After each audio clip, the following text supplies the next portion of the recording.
Hello everyone, my name is Catherine and I'm an officer for Wisdom. And so before we get started, I'd like to remind everyone to join our Slido.com and use the code. This is where you'll be asking all the questions you have for our keynote speaker. So today I'll be introducing Dr. Hari Mix. Dr. Hari Mix is an explorer and scientist with a lifelong passion for the mountains. His passion for the magnitude, scale, and beauty of Earth processes led him not only to climbing pursuits, but also natural science. He holds a bachelor's and PhD in the Earth and Climate Sciences from Stanford University and has been a faculty member at Santa Clara University for the past 7 years. Mix is one of the world's top high-altitude climbers, having been a veteran of 17 expeditions to the Himalaya, Karakoram, Tian Shan, Pamir, Andes, and beyond. He has established first ascents in the Himalayas and Andes and is one of just 4 Americans who have climbed at least 3 of the world's 14 highest mountains without the use of supplemental oxygen. He is co-founder and CEO of Calorify, a digital health company that provides a revolutionary measurement of metabolism. I'd like to invite everyone to join me in welcoming Dr. Hari Mix to the podium.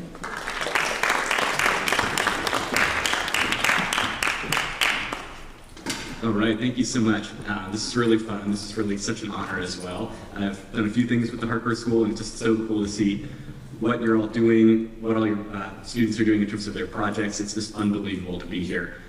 It's also kind of unique for me as a geologist and climate scientist to kind of give this type of a talk today, which is going to be much more data-free than normal, and I'm going to talk a little bit more about sustainability and ethics on the world's highest mountain.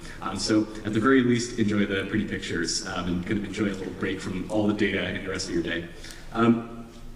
You've probably heard a lot about Mount Everest. It's in the news every year, especially now because people are showing up for the spring climbing season. And it's in the news oftentimes for really bad reasons. It's been referred to as the world's highest dump, that it's riddled with bodies, that it's a fecal time bomb, that there's a lot of human waste on Mount Everest. Maybe you've seen viral images like this, hundreds of climbers queued together in a big traffic jam, stuck waiting for hours near the summit, running out of oxygen, getting frostbite, these kinds of things. And mountains of garbage coming off the mountain as well. These are all true, but it's a really messy and complicated story. So I want to give you a little bit more of that richness of Mount Everest, that there are real problems, but there are also solutions. There are also really interesting things that are going on today. One of the things that you hear a lot of as well are these types of sentiments, which I like certain aspects of them and I disagree with certain others. This is from Johan Chenard, the founder of Patagonia. He says, you get these high-powered people who want to climb Mount Everest. There's a Sherpa in the back pushing, carrying extra oxygen bottles so you can cheat the altitude. You haven't climbed Everest. The purpose of something like that is to affect some kind of spiritual or physical change. When you compromise the process, you're an asshole when you start out, and you're an asshole when you get back. This is a pretty interesting point to just pause here. I think this is my only lesson for the Harker School students today, is to really focus on the process more than the achievement or the outcome. I've spent a lot of time chasing certain achievements, reaching some, narrowly missing others, but what I can truly say, especially when it comes to the mountains, is that by kind of devoting myself to the process and using mountains as my process for growth and renewal and change, that I get a lot more out of it than simply whether or not I got to the summit or not. And so you see a lot of these people on Mount Everest, and it's certainly not everybody, but quite a number who are there to have climbed Mount Everest and not to actually be there for the love and the passion of the process of climbing itself. But a lot of these are kind of half-truths. So, for example, this is 2 days after that very, very famous crowded shot, and it's another beautiful bluebird day and there are no climbers. This is actually because weather forecasting is getting so good on Mount Everest that everyone is pinpointing the exact same day to go to the top. And so it's usually not that crowded in a normal season. But if there's only a couple really good days in that particular season, the weather just happens to be bad that year, then everybody goes on the same day. And then there are other things like this that make us climbers chuckle, like this isn't a picture of Mount Everest, for example. So there's just a lot of funny information out there. So I want to walk you through the real experience of what it's like to be on the highest mountain in the world. I've spent 5 months there over the course of 3 different years, and I've been to that part of the world 7 times. And so we'll start right here at Mount Everest Base Camp, where hundreds of climbers are arriving any day now. These are the tents at Base Camp. For the first part of the talk, we'll get from Base Camp to Camp 1 up through the Kumbu icefall. This is one of the craziest and most dangerous parts of the mountain. Teetering, house-sized blocks of ice that can collapse at any time. They're moving and shifting around every single moment of every day. And we're going to talk about kind of Everest in the context of Nepal and Asia at this point. Here's what it's like to get to Camp 1.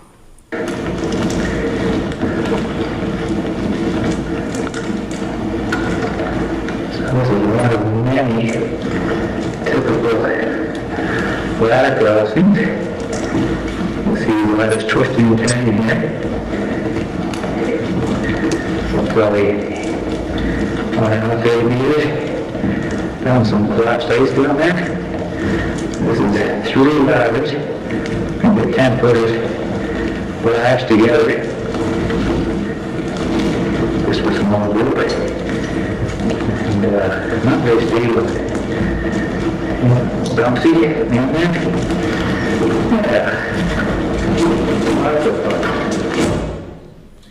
So these are tricky, and that was actually a really, really easy ladder crossing. The worst that I've hit down are maybe 5 or 7 ladders all tied together. Really bad weather, you can't see, very windy, that kind of a thing. Maybe it's really hot and sunny, and the anchors on the other side of that are actually fully melted out, so the ropes are there just for purely psychological protection. This is me crossing one of these ladders in the Kumbu icefall right at the exit of it, and you can see you're wearing these spikes on your boots as well that are really prone to getting caught in those ladder rungs. Next, we'll talk about management practices on Everest, basically how the mountain runs today. And to get to Camp 2, you have to go through a flatter area from 19 to 21,000 feet with some big crevasses, maybe the occasional vertical ice cliff that's maybe 100 or 200 feet high. It's mostly pretty flat, but it can get very hot and it can get pretty nasty out. This is from 2018 when I was there.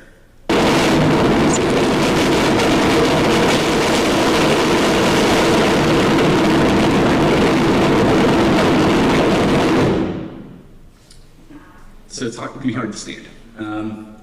This is a look at Camp 2 in the bottom left, and this is Lhotse, the 4th highest mountain in the world, with the winds of the jet stream right above it.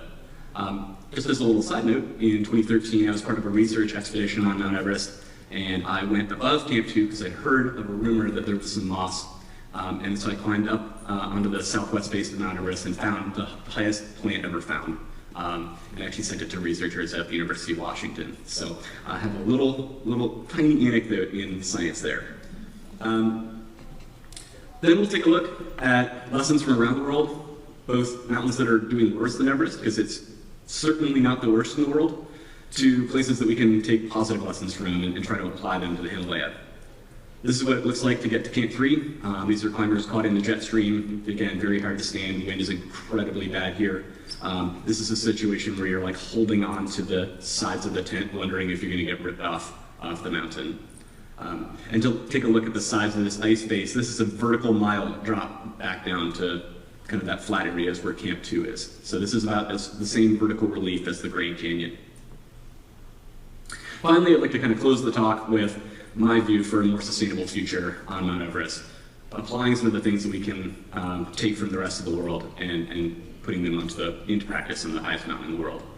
Leaving from Camp 4, most climbers, maybe they'll start at 9 or 10 p.m. They're getting ready for something like a 12 or 18 or possibly even a 24-hour day of climbing. You get to see this. This is the Penumbra Everest shadow, stretching hundreds of miles out over Nepal. And if you're just lucky enough, you might be one of the few thousand people who've ever made it to the top of Everest, which I haven't. Again, my process is climbing without supplemental oxygen, making it a bit of a different game. So first, let's start with Everest in context. Everest is located in the Himalaya.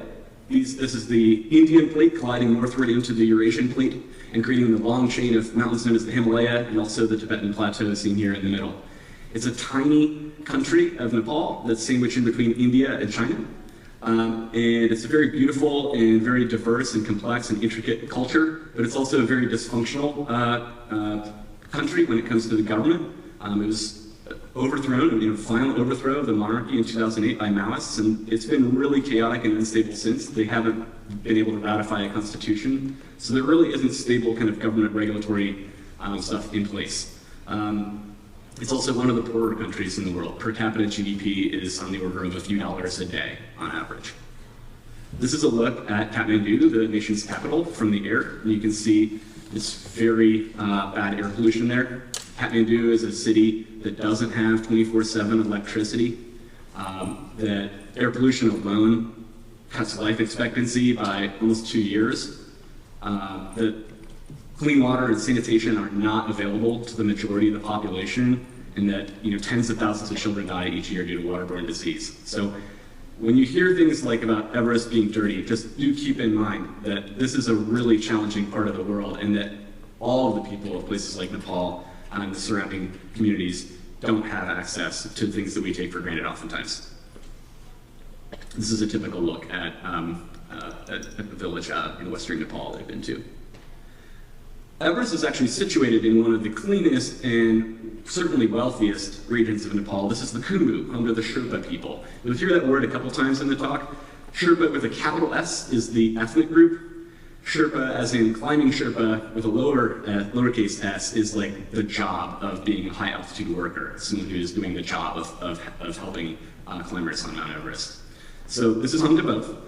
This is 5 Grand Canyons of relief in this one picture. It's a centuries old set of communities, and they're all linked by these well-worn footpaths. There are no roads. You can only fly into the bottom of the valley, or you can walk for over a week to get there. That's it.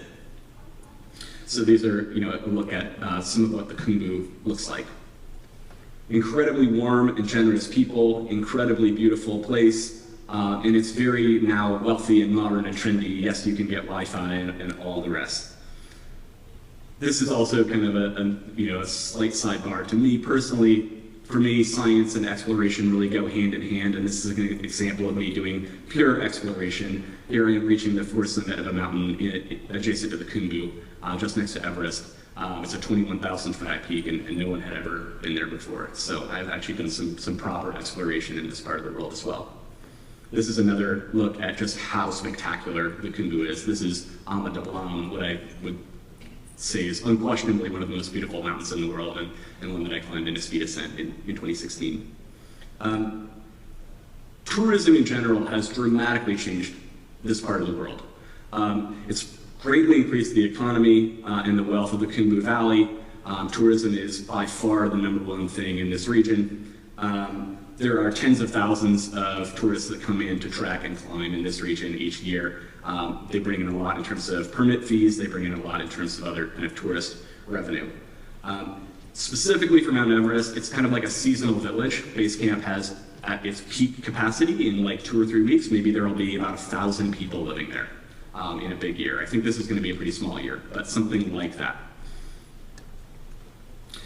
Early on in the development of the Kumbu, there was a lot of deforestation to build infrastructure, to build tea houses and lodges for tourists, and that led to a really catastrophic problem. There was almost no way out, but the Sherpa people basically recognized this and organized and reversed the whole process of deforestation, and so they've done a much better job of managing forests there, and this issue has been reversed. It's really being run sustainably now.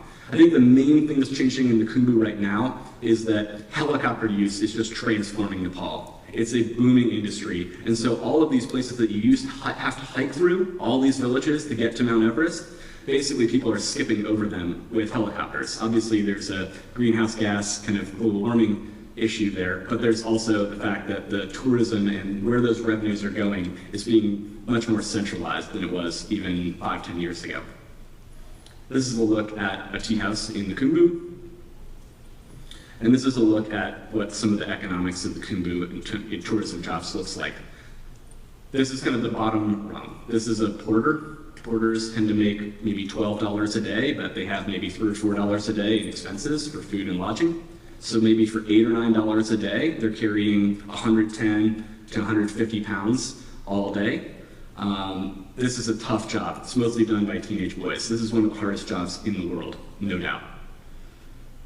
Then you have people who are like my friend Pemberita here, who are really skilled climbing Sherpas, but they're basically all informal training. They don't have any technical certifications, they don't have formal higher education, maybe they don't have foreign language skills or business skills, but they are able to make, in a typical Everest season, maybe $5,000, $6,000, $7,000 or more.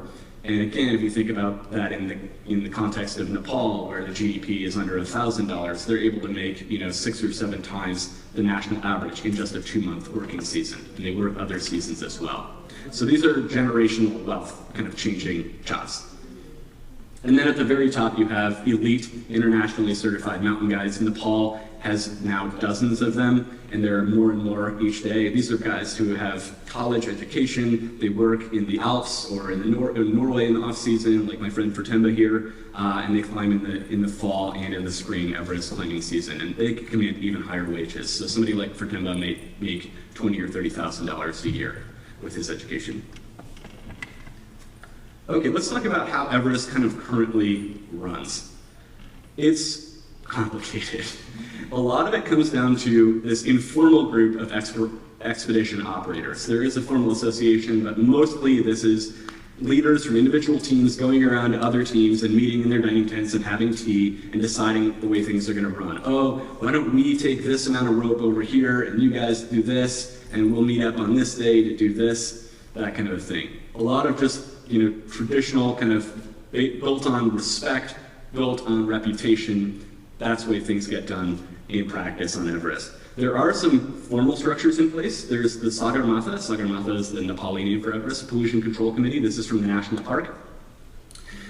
They don't do much, although the main thing that they do is they set the route between base camp and Camp 2 through the Kumbu icefall. It's one of the most dangerous jobs in the world. They're the so-called icefall doctors. This is a job that is much more dangerous than active duty was in Iraq at the top of the surge. So this is an extremely dangerous job.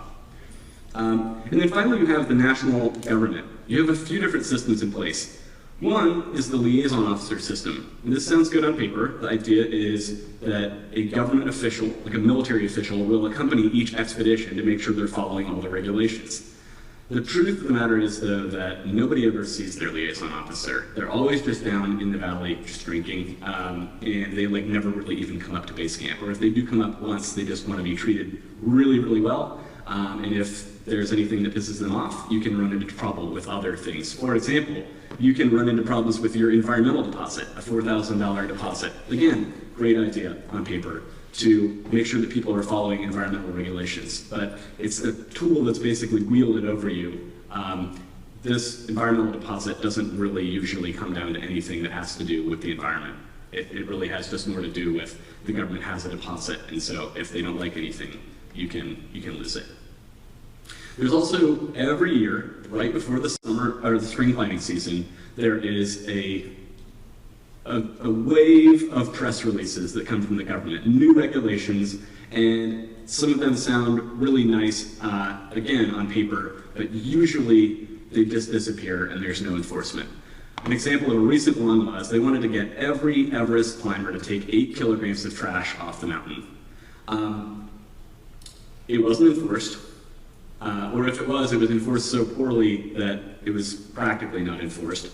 It's actually really hard to find that much trash on the mountain. Or if it is, it's frozen into ice. It's impossible to collect that amount of weight off. And so what you have are people making trash at the bottom and collecting it, or putting rocks into their trash to get past this regulation. It wasn't actually working. Another great one that I just heard was they banned single-use plastic, but they didn't, right? You could still, there was single-use plastic everywhere. So they didn't effectively ban it, even though they said on paper. So there are tools that the government is, I think, trying to use, but they're mostly using them in terms of PR. This is what some of the types of issues you'll encounter on mountains like Everest. This isn't Mount Everest. Typical of places like Mount Everest. You'll see a wet, old, tattered ropes. Oftentimes these get cut or they'll get frozen into the ice. They're really hard to retrieve and take down. And usually when the season's over, people are really tired. Maybe they're dealing with a survival situation and things just get left in place. And so they just put a new rope every year, and another rope, and another rope, and another rope, and it just becomes a maze of garbage. So this does happen. Another thing that happens is, you see a campsite like this, and maybe you'll go back down. Between going up one time and going back up the next time, you have to go up and down 1,000,000 times to bring supplies up and to acclimate your body to the altitude. And so things like this will happen. Again, this isn't a picture of Everest, this is actually on K2, which is much worse for this kind of thing. The weather is much worse. And you see all these shredded tents. And again, it's very, very hard to get this stuff. So there is trash on Mount Everest, but it's almost all very old trash from decades ago. And it's very, very hard to collect because it's frozen in or it's been blown in different places that are really, really hard or dangerous to access. The main problem on any of these big mountains, Everest included, is human waste. On Mount Everest, at least at the bottom of the mountain, it's being handled very well. It's being handled by going into these blue barrels. So they have a little toilet tent, go into the blue barrel, and then this will be carried down off the glacier to where there's actually soil, to where it can be decomposed and composted. Now, the way that's currently being done is in a terrible open pit, but we're working on that. I'll get to that later in the talk. This is the main issue for up the mountain, is there's no system in place right now to regulate at all or remove any of the human waste from any of the upper camps. So people just kind of go wherever or in like these kind of semi-designated areas, and then the wind just kind of blows things around, people get very sick, it just keeps getting worse and worse and worse. It's not being dealt with very well. It's a mess. And that's the real big problem in terms of sustainability on the mountain right now, is that there's no real solution for this. The actual trash accumulation, this kind of a thing, is mostly from generations past when environmental practices were so much worse than today. But most modern operators are holding to a decent standard when it comes to trash. So let's put Everest in a kind of a global context and see some examples of bad things and good things compared to other high mountains elsewhere in the world. This is that beautiful mountain I showed you earlier, Ama Dablam. This is Camp 2 on Ama Dablam. That's my tent up there on the very top of that. And it's spectacular. It's one of the most beautiful places you'll ever see until you get close up on it. Because of the geometry of the mountain, there's so many fewer places to go, and I had to actually put my hands into human waste to get in and out of the tent. There's nothing like that on Everest, nothing nearly that disgusting. This is an example of where, clearly there need to be other solutions to this problem. This is an example, probably the single most symbolically unenvironmentalist thing I've ever seen in my life. This is at K2 Base Camp in Pakistan. And this is the toilet tent put directly over the stream. You would never in a million years go camping in the Sierra and go to the bathroom in a stream. But what's interesting is there's no resources or structure or infrastructure anywhere near this mountain. You have to walk for over a week to get here on this glacier, and there's no toilet system at all. And so this stream actually went straight into a hole that went into the bottom of the glacier. And at least it physically put it away, and it would take decades to centuries for that stuff to come out. Now, it does contaminate the river downstream, but that river is already contaminated because there's just no system. It's just unbelievable how bad things are in this part of the world. So this is an issue that isn't the case in Nepal. It's just crazy to me. Every time I see this, I just can't believe it. It is the most symbolically unenvironmentalist thing possible, and yet, is it really any worse? Because there's no system in place. It's one thing if you throw a wrapper out on the ground and leave it there, and there's a trash can at the trailhead of your hike. And it's another if you're hundreds of miles away from an open dump. There's also just some brazen unenvironmental behavior on mountains around the world. This is an example from a mountain in Kyrgyzstan, just trash with a flag planted as if to say, hey, we did it. I think on Everest, things are generally speaking better than this when it comes to trash, and generally not so good when it comes to human waste because there are so many people who go to Mount Everest. It's crowded enough that it's enough of a problem. So here's what can be done about human waste. Here are some lessons we can take from elsewhere in the world. Number one, bag bags. Basically go in a bag, there's kitty litter, you package it up, kind of multi-bag it, and you bring it down and dispose of it correctly. This can and should be done on Mount Everest, especially because the human waste at base camp is being taken down to where there's soil and it is being composted. So this can be done with these biodegradable bags. They're very lightweight. It should just be part of the process. You can also name or number these bags and add accountability to it. Denali had this problem. That's the highest mountain in North America, and it's governed by the U.S. National Park Service. There was basically this human waste issue in the 70s, 80s, 90s that was getting worse and worse and was contaminating the water of the Kiltna River downstream from the glacier. And so they implemented this clean mountain can, you can see in the bottom right here, system. And so when you go climbing in Denali National Park, as I have, you get checked out these things, and they know, hey, it's two guys going for 9 days under this glacier, and they weigh them when you come back, and they make sure that you're actually using the can. You can also just throw resources at the problem. This is a solution that could be done on Mount Everest, but it is, resource intensive. It's very expensive. There are greenhouse gas emissions, all that. But in many parts of the world, like Mount Rainier and all over the Alps, human waste is recovered from these high altitude huts by helicopter. So, how can we take this to a more sustainable Everest today? Well, it's already getting a lot better than what I've shown. So let's celebrate a couple of those wins. This is in the 1990s. Maybe some of you have read Into Thin Air. So from that kind of generation, 1996, the beginning of commercialization, oxygen bottles were just discarded everywhere on the mountain. You cannot find oxygen bottles on the mountain today. The first program to deal with this was this guy, Brent Bishop, this American climber, who had a cash buyback system. These cylinders are recyclable, and they're actually quite valuable. They're titanium wrapped in Kevlar.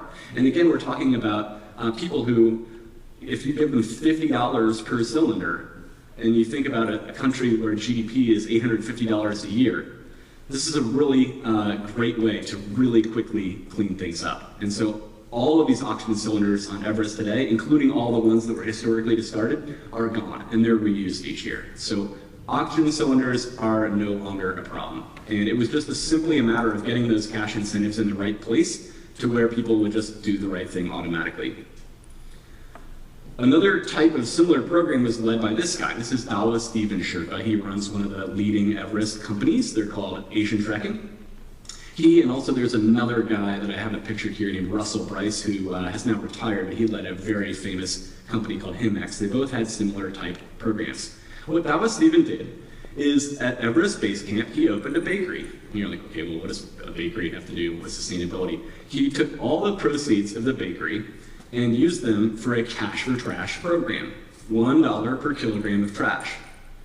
And people were, these climbing Sherpas, they carry these enormous loads up the mountain, and they're coming down the mountain with empty backpacks. And he viewed that as an untapped resource. And it worked.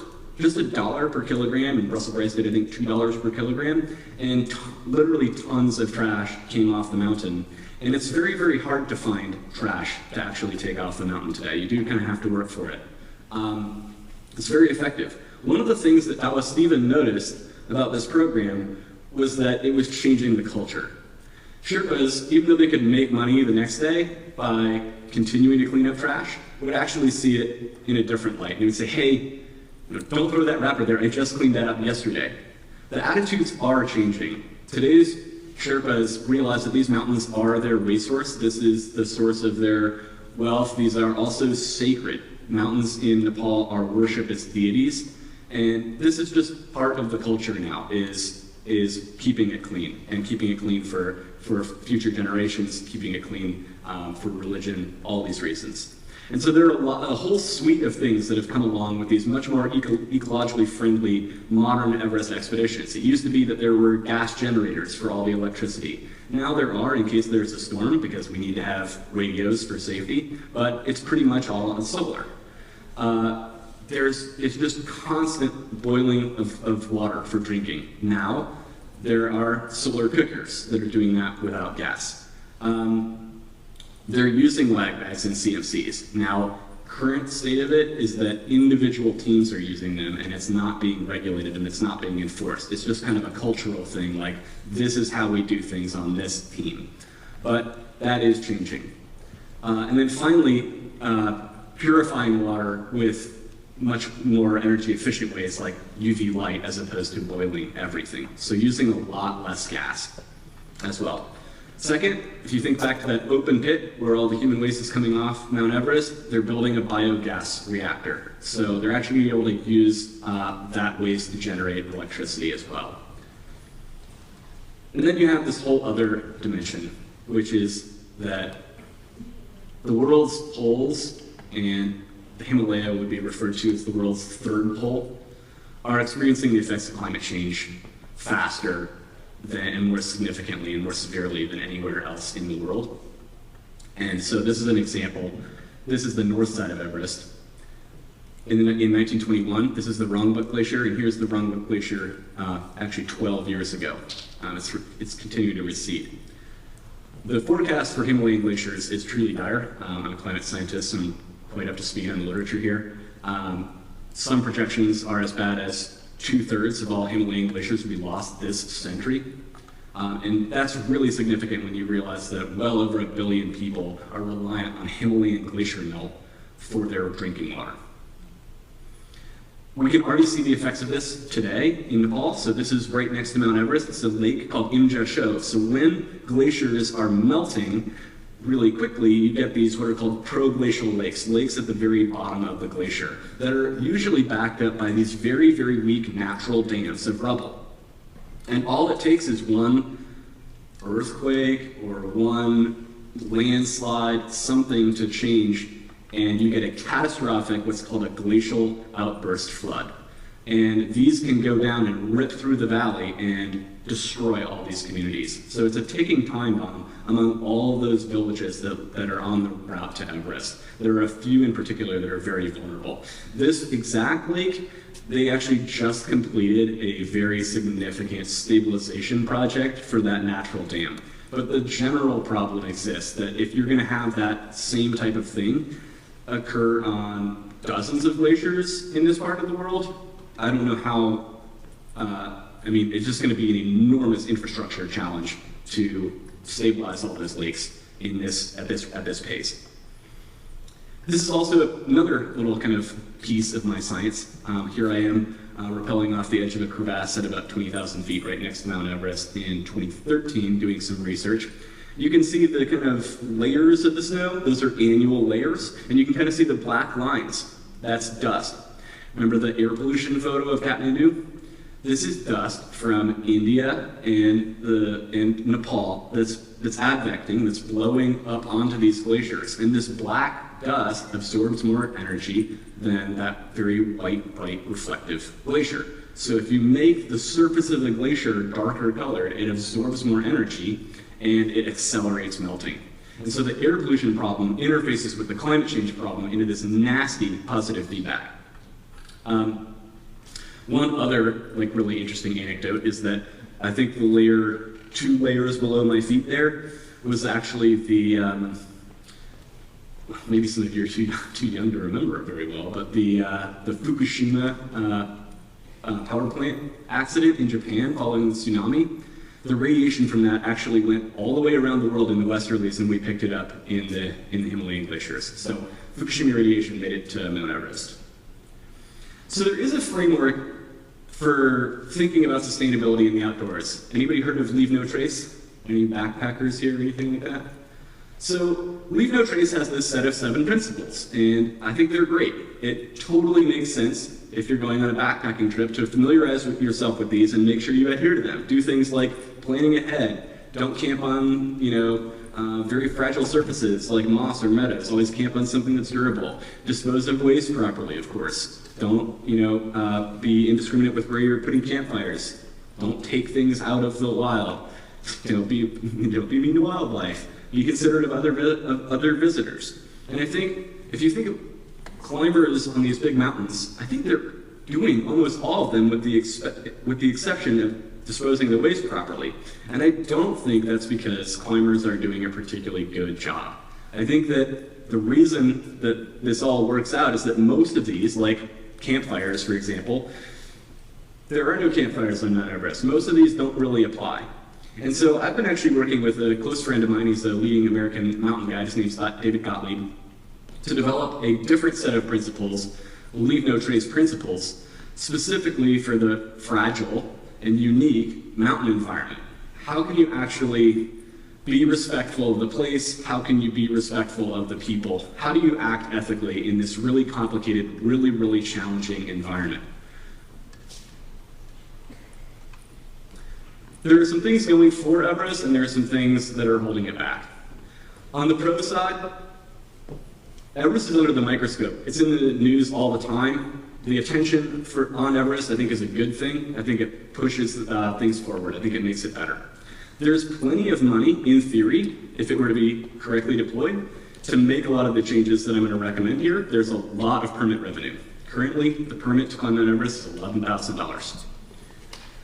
Sherpas are committed to sustainability. They get it. This is their mountain, and they want it to be there for future generations. And the expedition operators themselves are organizing and getting this done whether or not the government regulations are making them. So that's great. I think the challenges are the government isn't necessarily on the same page or involved in a really stable way. The operators are all competing with each other on price. And some of these things, some of these implementations are going to be really tricky if you're really price sensitive.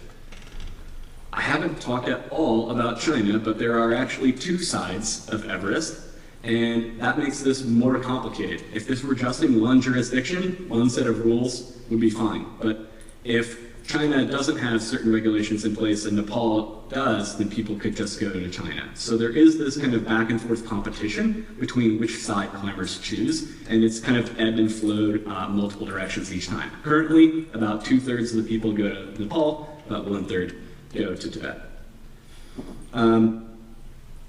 This is just a challenging environment. It's very, very easy to say, oh, I would do this, I would act ethically, I would rescue this person, or I would take this trash off, but you don't really know what it's like to barely be alive.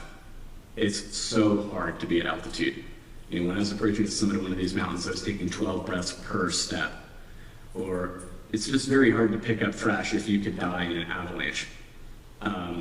It's a really challenging environment, and what you're asking people to do ultimately is put their lives on the line for environmental ethical reasons, which is really tricky. And then finally, there's the overarching problem of climate change, which is just going to continue to make this mountain much, much more unpredictable than it already is.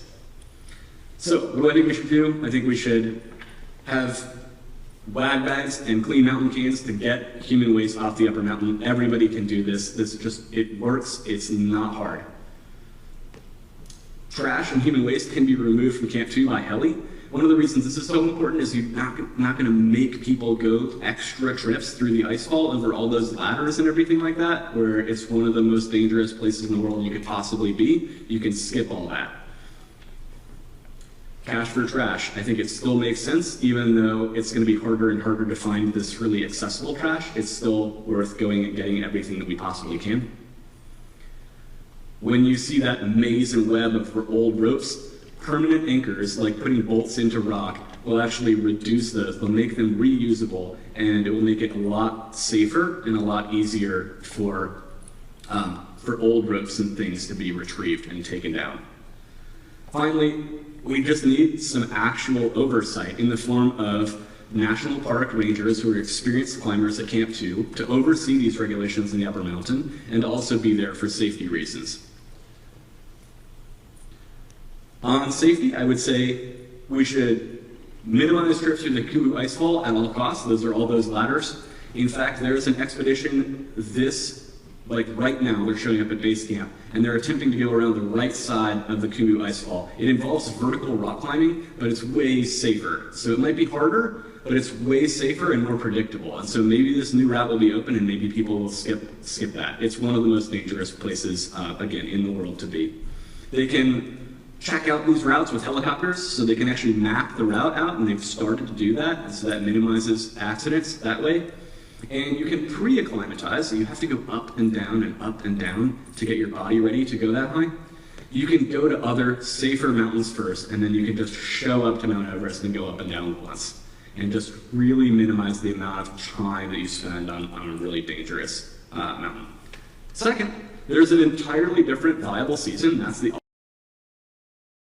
spring, and there are only a handful of days in May that people reach the summit of Mount Everest. But you actually can go in September, October, November.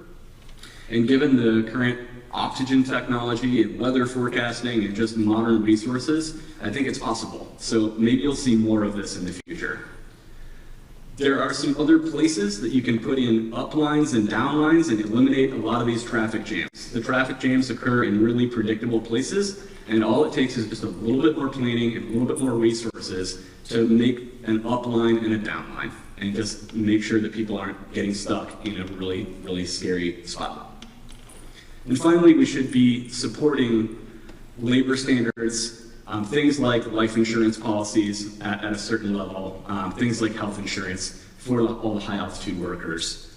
So if you ever do go to this part of the world or any of this type of adventure travel, do research what your company, what your outfitter is actually providing for their workers.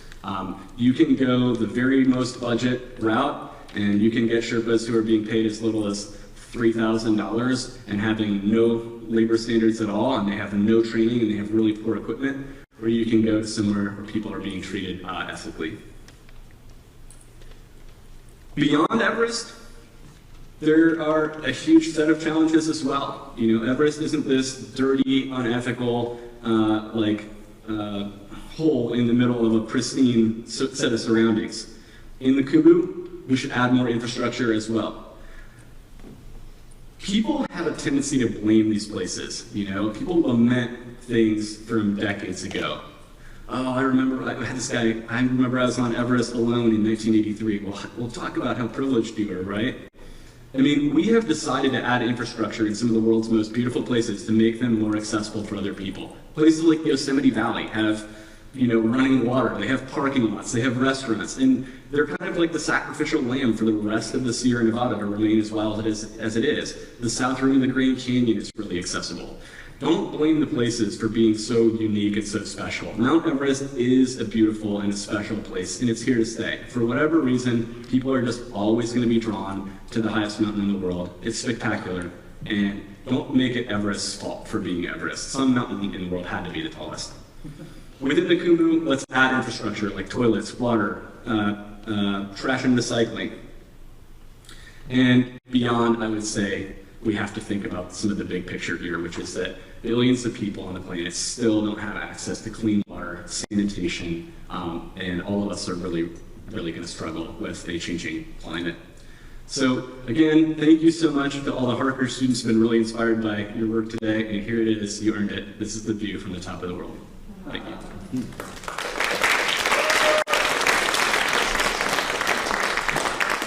Thank you. So to make sure that we answer the most pressing questions, can we all go to slido.com and like the questions that you want to be answered first? I'll give you a few seconds to do that.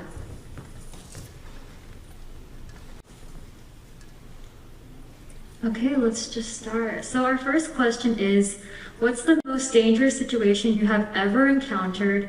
Do you ever have the thoughts to give up? And what made you want to continue to explore or climb? Okay. I've had two really scary things happen. And I've also been around some really bad things that have happened. On the really bad things that have happened in front, I was on Mount Everest for the most dangerous day in the history of the mountain. I was there when 16 Sherpas died in an avalanche, and I had to watch helicopters just fly one like body off after the other. It was really bad. And then I've had two very serious climbing accidents, neither of which I was injured in at all, but I should have died. Like in Tajikistan, I was climbing on this mountain called Peak Communism, and I took an unroped 65 or 70 foot crevasse fall and I was fully buried, and I had to like excavate myself out, get the air out from the runway. face and actually solo out of the crevasse.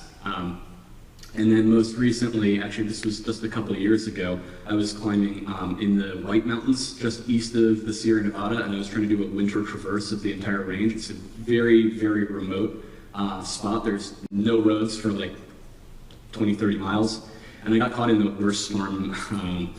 It wasn't forecasted to be like this, but the forecast came up and it turned into a bomb cyclone, and the wind event that preceded it was extremely strong.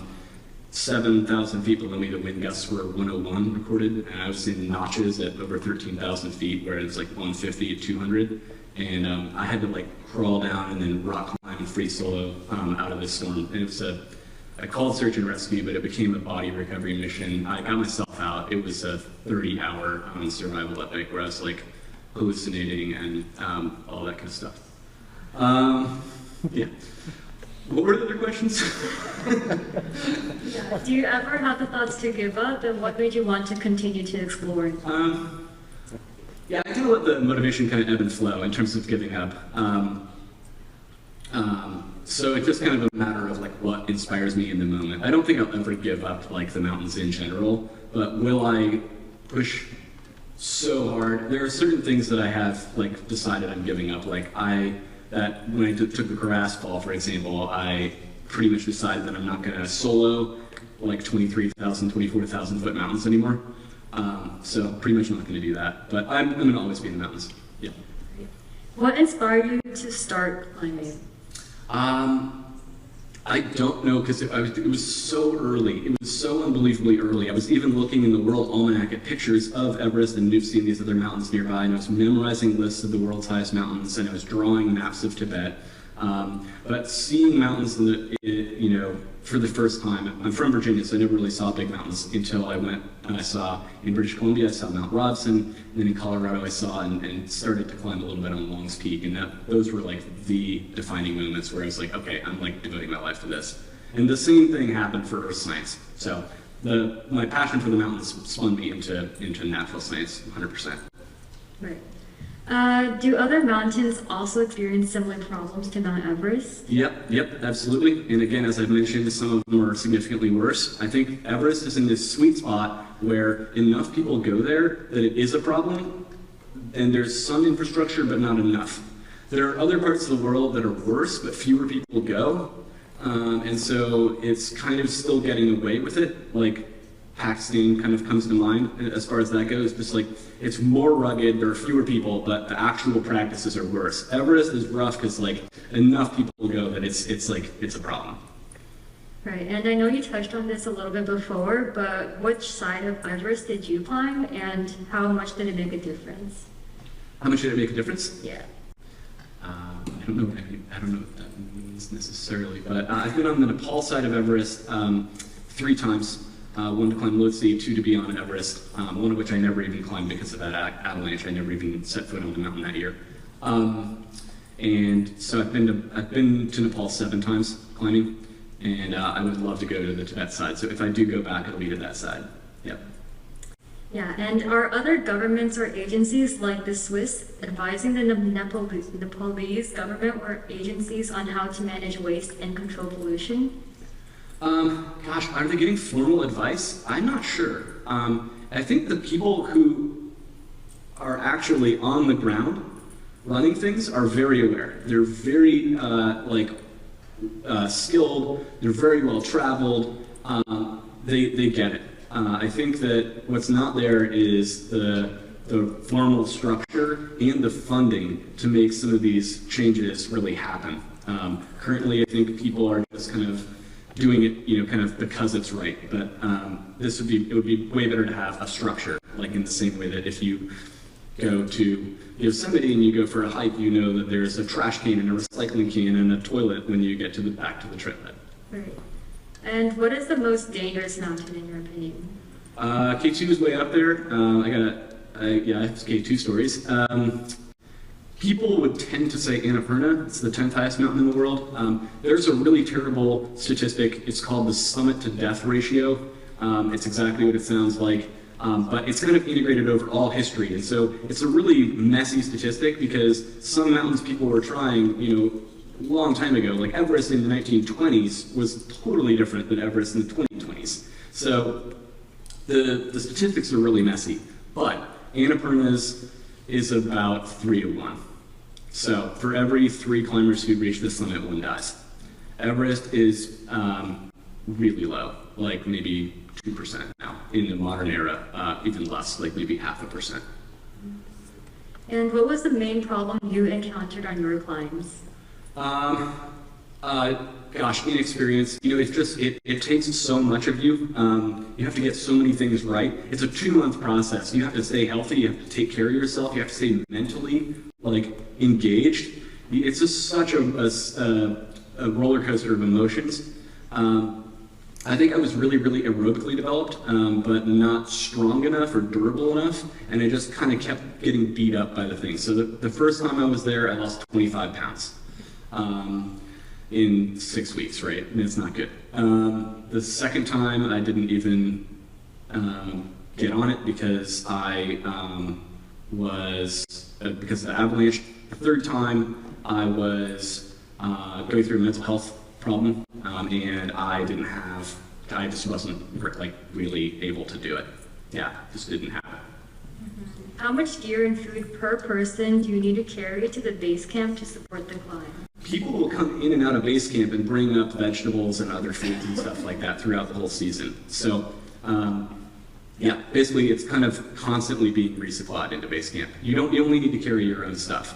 So most Everest climbers would show up with 2 big duffel bags, basically, all their climbing equipment and whatever food and other stuff they want from home. And what is the hardest thing about climbing for you? Man, that's a good one.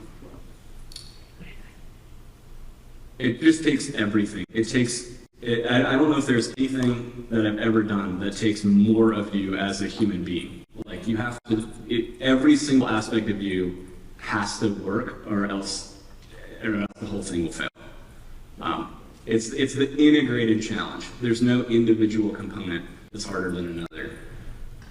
Altitude is like the great equalizer. It just is so humbling. It just takes everybody and puts you out of your comfort zone. It just makes everything hard. And how much easier would be Hillary and Tenzing's climb if they were to do it today? Infinitely easier. I mean, it's just unbelievable. These modern oxygen systems, the modern equipment, they're wearing leather boots, they're wearing wool, layers of wool. I mean, it's just unbelievable how much easier it'd be with the modern weather forecasts, the modern equipment, the modern oxygen systems, easily twice as easy. Yeah. What other problems is there on Mount Everest other than climate change and littering?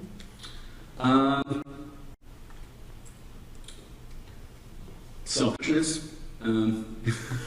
Yeah, I mean, people have put a lot into this for whatever reason, and they have a lot of their own motivations for whatever reason, and people just kind of, it's just not it's a pretty high octane kind of place. It's not a very it's not a very relaxed place, especially, it's funny, it's pretty fun in the beginning, it's pretty chill, and then it gets like kind of edgy and everybody's kind of feeling each other out and they're trying to get little information, you're trying to sneak off to some other camp, or what day are you guys going to go here? Everybody's trying to get an edge. What was the most difficult climb that you've ever completed? I've climbed 3 of the 14 highest mountains in the world without oxygen, and I think the one that stands out is Broad Peak. It's the 12th highest mountain in the world. It's right next to K2 in Pakistan, and the summit day on it is extraordinarily long. It's way harder than the summit day on Everest or K2. And it took us 23 hours and 45 minutes. No food, no water.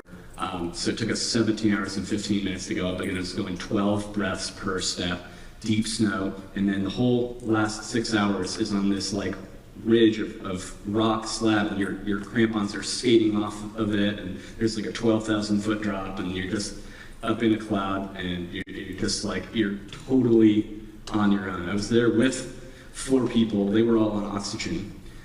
But you're essentially alone. Like, there's nothing anybody can do for you. So just having to kind of keep it together for that long was really hard.